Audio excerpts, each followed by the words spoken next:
téléspectateurs, vous qui nous suivez de partout dans le monde, bienvenue à cette émission événement moderne rendu clair par la prophétie.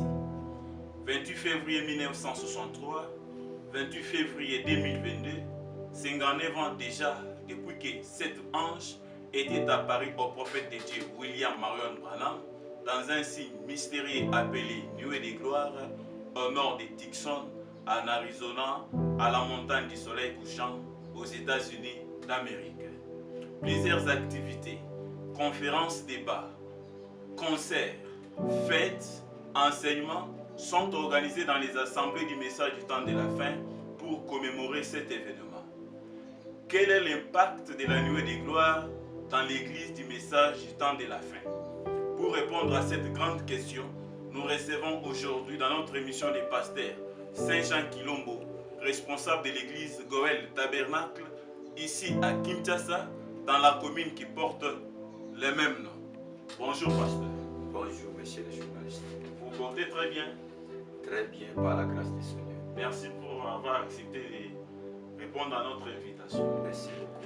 Et Dieu vous bénisse beaucoup, pasteur. C'est à vous que je remercie. Je vous en prie. Merci beaucoup. Chers pasteurs, nous regardons aujourd'hui dans bien d'églises du message du temps de la fin, des manifestations qui sont organisées pour commémorer l'anniversaire de l'apparition de la nuée du 28 février 1963. Quel est votre avis? William Branham nous a appris une chose, que si la question qui est posée est biblique, c'est que la réponse doit être biblique. D'accord. Alors, nos frères qui fêtent la date du 28 février, je ne suis pas contre eux, parce que je n'ai pas une écriture qui pouvait s'opposer à nous. Et je ne soutiens pas aussi cela, parce que je n'ai pas aussi une écriture qui m'autorise aussi de fêter. Je suis au milieu. C'est-à-dire, ceux qui veulent fêter, c'est normal. Ceux qui ne veulent pas aussi fêter, ils n'ont pas aussi péché. Alors, pour vous, chers pasteurs, est-ce normal? Donnez-nous votre avis propre. Pourriez-vous fêter cette journée? La journée pour moi, en tant que pasteur Saint-Jean, Oui. je peux dire non. Pourquoi non? Parce qu'il n'y a pas une écriture qui m'autorise de fêter. J'ai toujours été resté du côté des écritures. Même William Branham lui-même, lors de sa propre vie sur la terre, il n'a jamais fêté. Je le vis en train de parler sur la jubilée d'Azusa, la Pentecôte, le réveil, des choses qu'il faisait. Mais il n'a jamais fêté la date du 28 février. Parce que tout ce que nous devons faire, comme moi, il faut qu'il y ait un soubassement, une écriture qui doit soutenir cela. J'ai dit non, parce que je n'ai pas une écriture qui me dit que tu dois fêter. Du fait que Branham ne fêtait pas, vous ne commémorez pas la journée, donc directement vous aussi, vous n'êtes pas obligé de le faire. Alors, regardons un peu les bien-aimés, les autres qui fêtent cela. Sont-ils en dehors de la volonté de Dieu ou quoi? Je t'ai dit que moi je ne les condamne pas. Je ne peux pas me contredire. Et pour moi, j'ai dit non. C'est pour te dire que l'apôtre Paul dans la Bible, Oui. d'accord, quand il parlait concernant l'aliment, l'apôtre Paul avait dit, si vous êtes dans une table, que celui qui mange, il dit, papa, à son frère, pourquoi toi tu ne manges pas? Alors moi je ne les condamne pas. Mais pour moi, je n'ai pas une écriture qui m'autorise de fêter. C'est pourquoi je m'abstiens vraiment pour faire ça. Pour moi, je vous dis, je ne fête pas. C'est ça. Ah d'accord. Merci pasteur pour la bonne réponse pour vous. Vous n'allez pas fêter ça parce que William Branham de son vivant n'a jamais fêté ça et il n'y a aucune écriture qui vous permet de fêter cette journée. Merci. Et puis je vais encore ajouter quelque chose. Oui. On aura toujours cette même question. Oui, oui. Voyez, nous aujourd'hui, dans les messages de Frère Branham, Oui. nous condamnons les catholiques. Pourquoi? Pour ce qui concerne la fête de Noël. De Noël. Pourquoi nous ne fêtons pas Noël? Parce que William Branham nous a dit, parce que cela n'est pas écrit dans la Bible. Dans la Bible. Et nous condamnons les catholiques, nous condamnons les méthodistes, ils fêtent les fêtes de Noël. Et pourquoi? La Bible, le prophète Branham dit, la naissance de Jésus, c'était quelque chose de très important. Mais la date, Dieu ne l'a pas écrit. À d'autres termes, Frère Branham nous dit, on peut commémorer la naissance de Jésus n'importe quel jour parce qu'il est né, mais il n'y a pas la date. À ce qui concerne la descente de la nuée, Frère ne va pas dire d'aller fêter. Branham n'a pas dit d'aller fêter. Il n'a pas dit d'aller fêter parce que lui-même a vécu 3 ans après la descente de l'âge et il n'a jamais fait cela. Alors moi vraiment je vais me tenir du côté de la parole pour ne pas tomber dans le fanatisme. Merci pasteur. Dites-nous en quelques mots l'origine de cette nuée, la nuée des gloires, la nuée de 1963, 28 février. Faites-nous un peu en quelques lignes historiques son origine. Est-ce la première fois que cette nuée est apparue sur la terre? Mais la nuée c'est quelque chose qui est biblique. Et nous croyons tous que la Bible est la parole infaillible de Dieu. L'origine de la nuée, ça vient tout droit de la Bible. Et ce n'est pas seulement dans cet âge que la nuée est descendue. Il faut que les gens soient clairs et éclaircis à propos de cette nuée. C'est ça d'abord, il faut éclaircir. Mais la nuée, depuis parler que dans le temps de Moïse, la nuée était là. La Bible dit pendant la journée, il était la nuée de gloire. Pendant la nuit, c'était la colonne de feu. C'était la nuée. Quand Salomon a construit le temple, après avoir fini, la nuée était descendue. Et aujourd'hui, nous avons reçu la nuée aussi. Ce n'est pas une autre personne, c'est la même personne qui change que des formes, qui change des apparences, mais il garde toujours sa nature. Et il a été photographié. Voilà. Et alors, y a-t-il une différence entre la nuée et la colonne de feu? Non. La nuée et la colonne de feu, c'est la même personne qui change de forme. Parce que la Bible nous parle dans Exode que la colonne de feu qui est l'éternel Dieu, pendant la nuit, il était la colonne de feu. Pendant la journée, il était la nuée de gloire. C'est la même personne. Ce ne sont pas deux personnes. Il n'y a pas la différence. Sauf que ça change seulement de forme. C'est la même personne. D'accord. Alors, parlons un peu de cette nuée du 28 février. Un événement qui avait vraiment agité les États-Unis, bouleversé même les hommes de science, parce qu'ils n'arrivaient pas à comprendre ce que cela voulait dire. Vous venez de dire que la nuée et la colonne de feu, c'est la même chose. Alors, pasteur, quand la colonne de feu était descendue à la chambre haute et la nuée qui est descendue aujourd'hui, pourriez-vous nous établir cette différence du point de vue fort? Parce qu'aujourd'hui, vous, serviteurs de Dieu, vous nous prêchez, vous nous montrez que cette nuée ressemble à la tête de Jésus-Christ. C'est ça même la tête de Jésus-Christ.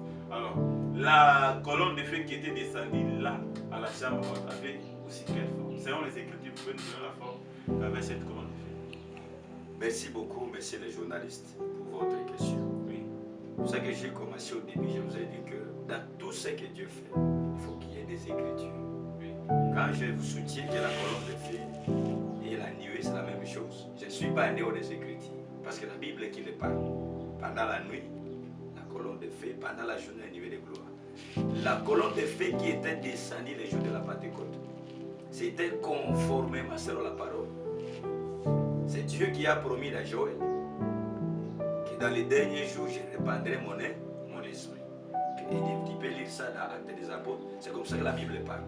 Et Dieu avait accompli une promesse de rappeler son église du baptême du Saint-Esprit. Alors, pasteur, parce que vous venez d'évoquer, vous venez de dire que tout doit être sur base des Écritures selon les promesses de Dieu. Vous avez évoqué les cas de la colonne de feu qui s'est rapporté au Joël et beaucoup d'Écritures. Alors, aujourd'hui, nous voyons la nuée. Quelles sont les Écritures que la nuée vient aussi accomplir? Parce que la colonne de feu a accompli beaucoup d'Écritures. Merci beaucoup. C'est là où je vous ai dit que ce qui était descendu à la Pentecôte, il a accompli la promesse du Saint-Esprit. C'est pour remplir l'église, baptiser l'église, mettre l'église en feu. C'est là où le premier siècle de la Pentecôte, ils ont reçu les faits qui nous ont transformés jusqu'à aujourd'hui. Et quand nous voulons parler à ce qui concerne notre sujet, à propos de la nuée qui est descendue aujourd'hui, c'est la chose la plus importante. C'est ça d'abord. La plus capitale. Et même mes frères peuvent me comprendre mal quand je dis moi je ne fête pas. Ce n'est pas dit quand je ne fête pas là, ce n'est pas la fête là et qu'appelle fête là. Comme je vois les autres construire des habits, aller des fapas, aller comme font les autres. Non. Parce que la vraie fête d'un fils de Dieu se trouve dans le cœur, ou bien la considération envers la chose à qui vous faites confession de croire. Verset 10, à partir du verset... Premier jusqu'à 7. J'ai vu un autre ange puissant qui descendait du ciel, enveloppé d'une nuée au-dessus de sa tête. Enveloppé d'une nuée. Au-dessus de sa tête était l'arc-en-ciel, et son visage était comme le soleil, et ses pieds comme des colonnes de feu. Il tenait dans sa main un petit livre ouvert. Il posa son pied droit sur la mer et son pied gauche sur la terre. Et il cria d'une voix forte, comme rugit un lion. Quand il cria, les sept tonnerres firent entendre leur voix. Et quand les sept tonnerres eurent fait entendre leur voix, j'allais écrire. Et j'entendis du ciel une voix qui disait, cessez conduire les sept tonnerres et ne l'écrit pas. Et l'ange que je voyais debout sur la mer et sur la terre leva sa main droite vers le ciel et jura par celui qui vit au siècle des siècles, qui a créé les ciels et les choses qui y sont, la terre et les choses qui y sont, la mer et les choses qui y sont, qu'il n'y aura plus de temps. Mais qu'au jour de la voix du septième ange, quand il sonnerait de la trompette, les mystères de Dieu s'accompliraient comme il a annoncé à ses serviteurs les prophètes. Merci. Et la voix que j'avais entendue du ciel me parla de nouveau et dit, va, prends les petits livres ouverts dans la main. Tu es déjà arrivé jusqu'au 7. Oui. C'est là où j'en avais besoin d'abord de comprendre la chose. Nuée qui est descendu aujourd'hui, c'est une promesse qui a été donnée par Jean le révélateur, qui a écrit qu'il y aura une nuée qui doit descendre. C'est ce qui est venu aujourd'hui. C'est ce que nous croyons. Alors il est dit ici qu'il y aura une nuée qui doit... Un ange puissant. Un ange puissant, oui. J'ai vu un ange puissant qui descendait enveloppé d'une nuée. C'est là où je vous ai dit que le nuée vient soit avec un message, soit avec une personne. Alors, voudriez-vous nous dire que cette nuée qui a été photographiée, descendue le 28 février, est descendue avec une personne, avec un message, avec quoi? C'est tout à fait normal. La promesse ici est tellement claire, monsieur le journaliste. Oui. Dieu nous a promis la venue de la nuée ici. Il a vu un ange puissant qui descendait enveloppé d'une nuée. C'est cette nuée, aujourd'hui, cette écriture est accomplie. C'est cette nuée qui est descendue aujourd'hui, le 28 février. Alors, c'est un événement moderne rendu clair par la prophétie. Un événement moderne, et je peux appeler cela un événement, pas je peux, mais c'est un événement surnaturel. Surnaturel. Au-delà de la pensée humaine que Dieu a accompli aujourd'hui. Et c'est un événement le plus glorieux que le monde n'a jamais connu. Lui aussi, vous allez trouver Jean dans chapitre 5 et 6. Il fallait connaître ça, on dit déjà, scellez les livres, gardez ces secrets. Mais au jour de la voix du septième âge, quand lui sonnera de la trompette, c'est là que ces mystères seront révélés. Alors, pasteur, le septième ange, c'est qui? Le septième ange, c'est William Mario Branham, c'est lui le septième messager. C'est lui le septième messager. Alors, quelle a été sa mission? Sa mission, c'est de préparer l'époux du Seigneur pour le retour du Seigneur Jésus-Christ pour sa seconde venue. L'ange lui a déjà parlé pendant qu'il baptisait les 17e personnes dans l'arrivée au Rio en États-Unis. Dieu l'a dit, comme j'avais envoyé Jean-Baptiste pour préparer ma première venue, je t'envoie avec un message pour préparer ma seconde venue. Vous avez évoqué quelque chose ici en parlant de Daniel. Alors, au temps de Daniel, nous voyons qu'il y a eu des signes au temple. La main de Dieu était sortie et les gens, je paraphrase, n'étaient pas à mesure d'interpréter ce que cette main-là, cette écriture-là. Je vais parler de Méné-Méné dès qu'elle fait. Alors, on ne sait pas. Aujourd'hui, nous avons aussi la même, cette même scène qui se répète. Nous voyons la photo, un grand signe mystérieux, comme je l'ai évoqué au début, la nuée des gloires. Photographie. Qu'est-ce que ceci veut dire? Merci beaucoup. La nuée de gloire, c'est la descente de l'âge puissant qui descend avec le livre, qui sont les mystères qui même Daniel, dont j'ai évoqué, a vu, dont l'avenir est scellé. Les mystères par lesquels même Jean, dans le chapitre 5 Apocalypse, il a pleuré. Il a vu l'ange, il a vu les livres qui étaient fermés, dont personne n'était pas dit, ni de la regarder, ni de toucher. C'est ici au chapitre 10 que l'ange descend avec ces livres-là, qui est rien d'autre que la révélation de cet tonnerre. C'est ça l'objectif même de sa descente de ces nuées-là. C'est pour ramener à l'épouse la révélation de ce mystère. C'est au moment où les livres, où Jean a vu fermé, c'est maintenant que l'ange descend avec les livres. C'est ce qui amène maintenant les nuées descendre avec cet âge-là. Et vous allez voir que pas seulement l'ange qui descend avec les nuées, mais il avait un petit livre ouvert. Donc vous allez comprendre que c'est très capital. On ne voit pas seulement l'annuaire, ni seulement l'ange, mais l'ange avait quelque chose dans sa main. C'était les livres. Et là-bas, quand j'ai appelé, les livres étaient fermés.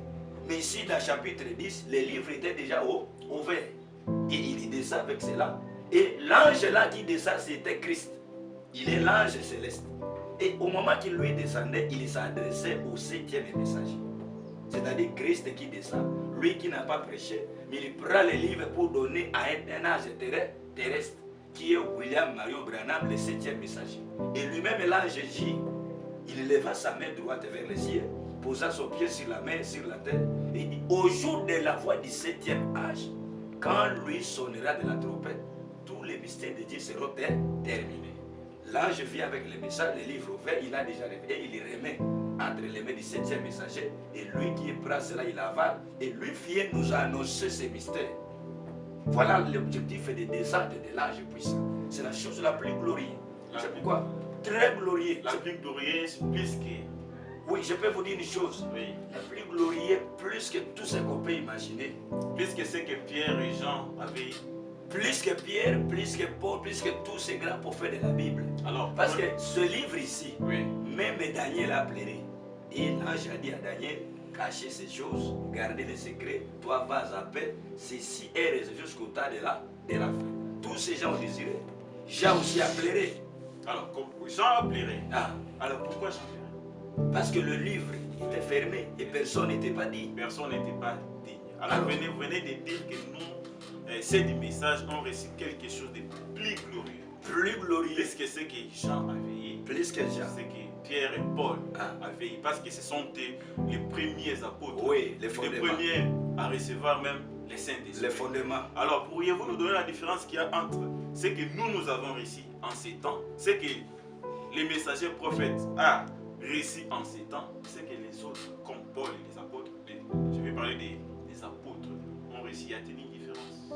Il y a grand plus d'1 million de kilomètres. Laquelle? Tout ce que je vais te parler des choses spirituelles de Dieu, c'est toujours la parole. Oui, oui. Je vais te dire une chose, c'est que ce que nous connaissons aujourd'hui, oui, il y a beaucoup des apôtres de Jésus, ils ne l'ont pas connu. Sur le plan révélation, nous avons des révélations plus que nos frères. Plus que nos frères. Nous connaissons aujourd'hui que d'ici là, nous serons à l'éveil. Et 3 ans et demi, nous serons au ciel. Mais eux aussi connaissaient Et ça. ils ne connaissaient pas ça. Paul était arrivé jusqu'au 3e ciel. Et il est retourné. Mais aujourd'hui, nous avons reçu un prophète qui est allé jusqu'au 6e ciel, à la 6e dimension. Et toi, nous connaissons que d'ici là, nous serons 3 ans et demi là-bas. La bête, qui est la Rome, va conquérir le monde. Après 3 ans et demi, nous allons aller directement dans le millénium. Après le millénium, il y a une période, pendant le millénium, le diable sera lié. Et après, on va les libérer encore. Là, il y a beaucoup. Et après, on va passer au jugement trône. Après le jugement trône, nous devons aller au niveau de l'éternité. Ah oui. Et tous ces gens ne connaissaient pas ça. Ce sont des mystères. Il y a des grands hommes dans la Bible comme Luther qui baptisait les gens au nom du Père, Fils, Saint-Esprit. Mais aujourd'hui, l'épouse a la révélation que le vrai nom de Dieu, c'est le Seigneur Jésus-Christ. Alors, là... Ce que nous avons reçu aujourd'hui, mon ami, je vais terminer pour te dire que même Moïse n'avait pas isso. Moïse nous a écrit dans Genèse seulement les péchés qu'Adam a commis. Mais lui n'a jamais connu quelle est l'origine du péché. Mais aujourd'hui, à la révélation de cet étonné, quand l'ange est descendu, l'épouse connaît aujourd'hui que le péché, ce n'est pas l'orage, ni le citron, ni la pomme, mais le péché aujourd'hui, c'est la dignitaire. C'est pour te dire que mon frère, ça c'est glorifié, nous sommes un peuple le plus béni, le plus glorieux. Si on peut s'enorgueillir, c'est nous qui doivons s'enorgueillir avec la révélation que Dieu nous a donnée aujourd'hui. Fêtez même. Pourquoi pas fêter? Moi, je vous dis que je fête chaque jour. Si vraiment je suis d'être sincère. Parce que la vraie fête d'un chrétien, oui, ce n'est pas que l'ange est descendu. Mais la vraie fête d'un chrétien, c'est quand il est sauvé. Un homme qui est sauvé doit fêter chaque jour. Alors, pasteur, vous venez d'évoquer, vous étaler toute une liste des mystères, des révélations. Je n'ai rien dit de mystères parce que c'est un nombre. Oui, oui. Ça, ce sont seulement des quelques choses. Voilà. Nous comprenons par là que les mystères que ceux du temps passé ne connaissaient pas aujourd'hui. Nous la connaissons. Nous connaissons cela. Soulevez vos yeux, relevez vos yeux. Sachez déjà que le temps est proche. Le pacte que cela fait pour nous, cela nous a changé. Abraham lui dit, parmi tous les réunions que j'ai eues dans ma vie, les réunions, la chose qui a changé toute ma vie, dont je ne serai plus la même personne, Oui. c'est la descente de l'ange, la révélation de cet étonné. La révélation. C'est là a commencé l'impact d'abord par la vie d'abord du prophète lui-même. Mais pasteur, Et là, oui, avancez d'abord. oui, vous continuez, monsieur. Non, non, avancez, je vais vous poser une question. Cela a produit les impacts dans sa vie. Lui-même dit, je ne serai plus la même personne. Il dit, même ma propre vision, j'ai changé ma façon de voir les choses. C'est-à-dire, après l'ouverture des sceaux, les tonnerres sont révélés. Et cela a comme conséquence le changement de vie des gens, en commençant d'abord par la vie du prophète de Dieu, William Ariel. Voilà, cela a changé sa propre vie. Cela a changé sa propre vie. Cela m'a changé ma propre vie. Cela a changé la vie de n'importe quel croyant.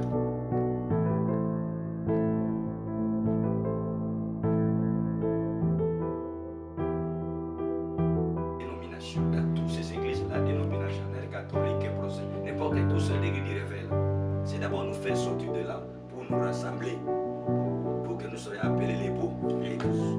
Deuxièmement, nous accorder la foi de l'enlèvement. Parce que si l'ange n'était pas descendu, c'est pourquoi je ne condamne pas mes frères qui fêtent.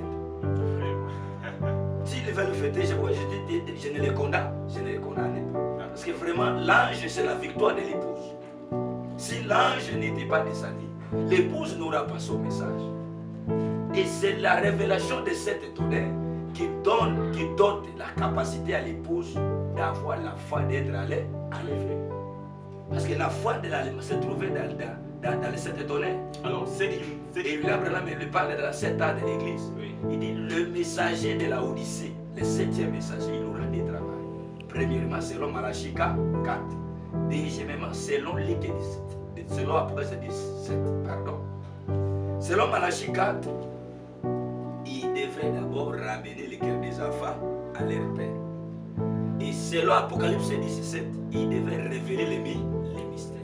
Et pour que la foi ici des enfants soit ramenée, ce sont ces mystères de cet étonné qui doit ramener littéralement le cœur des enfants à leur père. Maintenant, dis-moi un peu, un pentecôtiste, quel est le message que lui il a pour donner la foi à l'enlèvement? Lui prêche les gens, alors apôtre recevez des femmes au niveau de la chair. La Bible condamne que la femme ne prêche pas.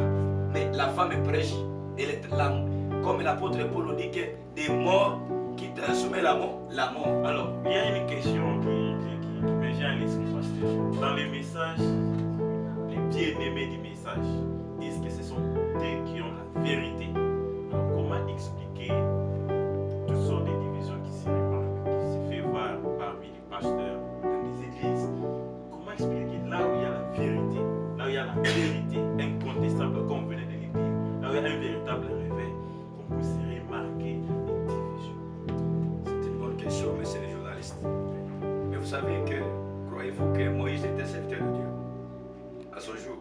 Non, c'est à vous de répondre. Je te pose la question, moi je te pose la question, est-ce que croyez-vous que Moïse était serviteur de Dieu à ce jour? Je sais que Moïse était. Oui, Moïse a fait la vérité.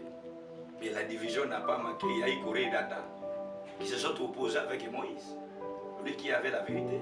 Et le prophète lui-même le dit. Quand plusieurs gens embrassent une doctrine, il n'y a que de plusieurs divergences. Cela ne manque pas. Et il parle dans 4e paragraphe 124. Il dit, quand les gens attendaient la promesse du Messie à ce jour, il y a eu des faux qui se sont emparés à premier pour empêcher les gens la vérité. Et ces faux prédicateurs viennent dans la vérité, c'est pour embrayer les gens, c'est pour empêcher les autres de ne pas attendre la vérité. Mais il est écrit dans Matthieu 24 qu'aucun élu ne sera jamais celui. La vérité aujourd'hui c'est le message. Mais les faux là viennent pour troubler, embrayer. Mais Dieu ne manque pas ses témoins. Et le message continue son travail. D'accord, pasteur. Vous venez de dire que l'impact de la nuée, de l'ange du Seigneur, enveloppé dans la nuée, enveloppé dans la nuée, c'est l'impact dans la vie des croyants, c'est pour transformer leur vie, leur accorder la foi de l'enlèvement. Amen. C'est pour nous préparer pour l'enlèvement. Préparer pour nuée descendue pour nous préparer, pour nous donner la victoire. Mais aujourd'hui, comment expliquer que les mêmes, ceux-là qui sont appelés à bomber les torses, aujourd'hui, à cause de ce qui se passe en Russie, ils ont tellement peur. Les réactions sont bas. Quel est votre conseil? Quel est votre avis? La paix sera liée à la chair humaine.